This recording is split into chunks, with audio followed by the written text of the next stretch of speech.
Vote প্রচারের হাওয়া তুলতে রানাঘাট কোর্টে মুকুটমণি। ভোট প্রার্থনায় আনন্দ দে পবিত্র ব্রহ্ম। রানাঘাট দক্ষিণ বিধানসভা কেন্দ্রের উপনির্বাচনে তৃণমূলের প্রার্থী ডক্টর মুকুটমণি অধিকারী ভোট প্রচারে রানাঘাট আদালত চত্বরে প্রচার কর্মসূচি রাখেন। বাবা একটু দেখবেন, আশীর্বাদ করবেন। সকলের কাছে আশীর্বাদ প্রার্থনা করছি। রানাঘাট দক্ষিণ জুড়ে মানুষের যে সাড়া সেটা অত্যন্ত আশাব্যঞ্জক এবং আমরা আশা করছি আমরা বিপুল ভোটে জয়লাভ করব।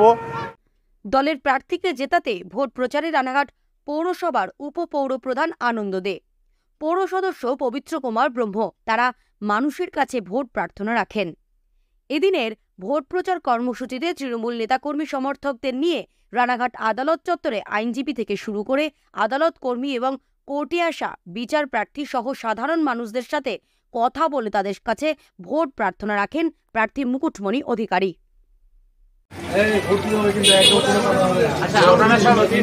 যারা দক্ষিণের, ঠিক আছে,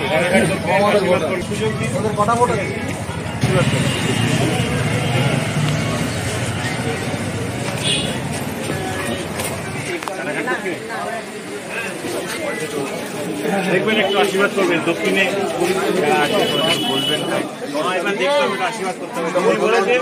উন্নয়ন করবে না, যাই করুন এবার একটু দেখুন।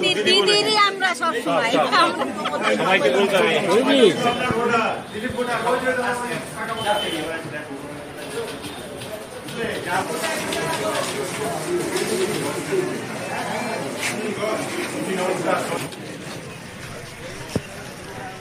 আমরা আজ রানাঘাট কোর্টে লয়ার, অন্যান্য যারা আছেন স্টাফ, সবার সাথে দেখা করতে এসেছি। যারা এখানে কাজের জন্য এসেছেন তাদের সাথে দেখা করতে এসেছি।